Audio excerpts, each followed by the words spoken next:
Learning about learning. Do students have different learning styles?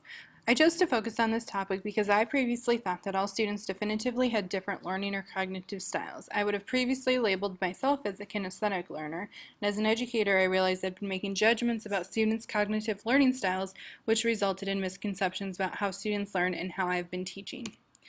I interviewed the principal at my school, Samantha Del Ponte, CIO and Vice President at the College of Medicine at University of Central Florida, Jerry Aubert, and my mother, Marnie Earnest, who is a licensed social worker and has worked in many K-12 schools. The questions that I asked were, do you believe that students have different learning styles, such as visual, auditory, and kinesthetic? If so, why do you believe that, or what evidence have you seen that proves this? And what type of learning environment do you believe is conducive to student learning, and why?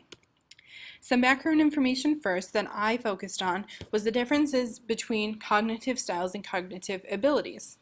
Cognitive styles are biases or tendencies to think in a particular way, whereas cognitive abilities refers to how we deal with content and how they reflect the level of what we know and what we're able to do. According to Willingham, if students have different learning styles, then that particular cognitive style should be present in different situations and on different days. It's something that is within you. They should be consequential, so using one style or another should impact the important things we do. He states that styles are how we prefer to think, but do not necessarily measure how well we think, and therefore people with different styles should not differ in ability. However, there aren't any theories that can prove this. Therefore, the answer to the question, do students have different learning styles, is essentially no.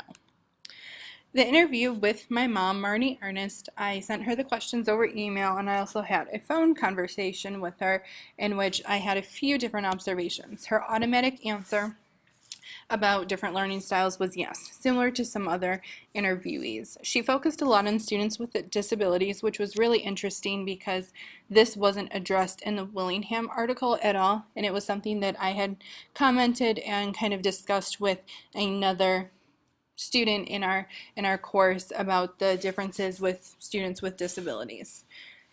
She used an example of my brother, who's hearing impaired but has a somewhat photographic memory, and then that resulted in a long discussion about how styles indicate how we prefer to think, but it doesn't actually measure how well we think.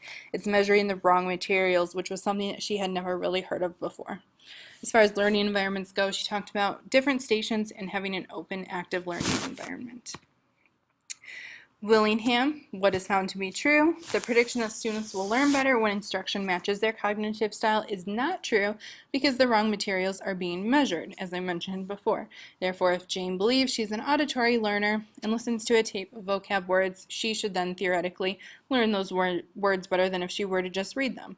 However, what's happening here is that it's not the auditory information being tested, it's not the sound of the voice, whether it's male or female, the inflections, things like that.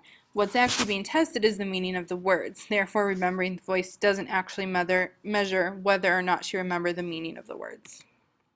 And this is the interview with my principal. My name is Samantha Del Ponte. I am the principal at Orange County Preparatory Academy. So my first question is, do you believe that students have different learning styles, such as visual, auditory, kinesthetic, and why do you believe this? Yes, I believe that there are many different learning styles. Over my 9.5 years in education, I have witnessed it in all of the classrooms I've taught.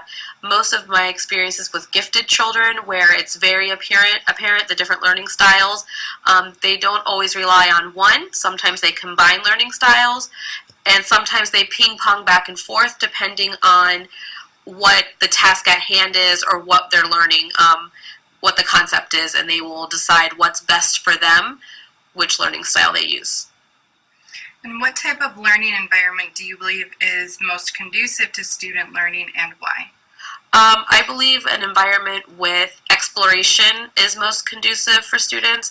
It gives the students the opportunity to use multiple learning styles and choose which one best fits them. Some observations about this interview was that Ms. Del Ponte also answered yes, stating that students do have different learning styles. She also mentioned students with special needs, such as gifted children, which again haven't really been addressed and I haven't actually found much research on. She focused on students combining learning styles or using multiple learning styles depending on what it is that they are learning. However, this contradicts Willingham's belief that a learning style should work regardless of when or where you are using it. She goes on to talk about different environments where exploration is allowed and where students can participate in cooperative learning, which allows students to work together and utilize their learning style, which may not work well for others, so that they work together as a group. Willingham talks about the visual auditory kinesthetic theory as well, saying that it is not correct because the point of this is that the same material can be presented in different ways to match each student's strength, which we just don't have the time for as teachers. And the reason that we've believed this for so long is due to confirmation bias. Once we've believed it, we internalize it, and we don't really second guess it. And here's the interview with Jerry Aubert. I think that that times are changing. So I think we're seeing a lot more audio-visual interaction with the students, and that's certainly one of the things that we're trying to do here at the College of Medicine. We're trying to use the technology to deliver content in a variety of different ways. So our classrooms are all outfitted with, pretty high-tech projectors. We've got iPad access. All the teachers are roaming around with iPads and interacting, as well as the students, and then of course, the laptops and phones. So they're just, that's their natural habitat these days. Since childhood, these students are using a variety of different devices and accessing content like never before. Some observations with my interview with Jerry is that he focuses his answers on technology because times are changing. The other two interviews that I conducted, technology wasn't even brought up in any of our conversations. He talks about how technology is used to deliver content, such as using projectors, iPads, laptops, smartphones, YouTubes, just because this is a natural habitat for students, so why not utilize it? He really kind of attacks these questions in a different format as the other interviews that I conducted, and looks at it as a way more of how we are teaching rather than how students are learning. So he talks about providing and creating content that students can access, using EDUCAUSE as a source of evidence to back what they're doing there at the College of Medicine. And he talks later on about different environments, using different ecosystems, focusing on group learning, real-life scenarios, and setting up classrooms that foster that environment, as well as using quiet stations as well so that students can really focus on their content. Willingham and theory of multiple intelligence. The main point of this is that it's important to note that different abilities or different intelligences are not interchangeable. So musical skills will not help a student learn a math concept. It might help interest the student more, but you can't take one thing you are good at and leverage it to help a weakness. Some references in support of Willingham that I found were connected by Susan Santo, who completed a series of literature reviews finding that there was no significant relationship between test scores and learning styles. There wasn't a really strong relationship or no relation between student engagement and learning styles, and students who succeeded did so regardless of their learning styles. According to Curry, there were many shortcomings when it comes to determining learning styles. There's no concrete definition of a learning style. There's overlapping learning styles. Studies have been too small.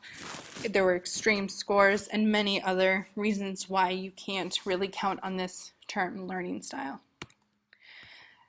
The last one in support of Willingham, concepts and evidence. Researchers were finding no evidence that meets the standards of using a learning style assessment in an instructional setting. Some references in opposition to Willingham. There were a few researchers who completed research to help businesses and trainers, as well as learners, determine their individual learning styles. They believe that this really helped the business train their workers properly so that they were most efficient in their jobs. Learning styles in online education. More research conducted by Zapaska and Brozick indicated that in order to help students succeed online, instructors must understand how students learn, how they perceive, and how they process information so that they can adapt their teaching strategies to accommodate these learners and their strengths and their needs. In conclusion, I believe that students do different in cognitive abilities, but the idea of substituting one cognitive strength for a cognitive weakness is incorrect. This is in conjunction with Willingham's belief. It's important to recognize the difference between cognitive ability and cognitive style. Therefore, we should be treating students individually based off of the teacher's interaction and experience with each student to identify what works. And lastly, one must consider background knowledge as well in addition to cognitive processes, because cognitive processes cannot function alone. These are the references that I used.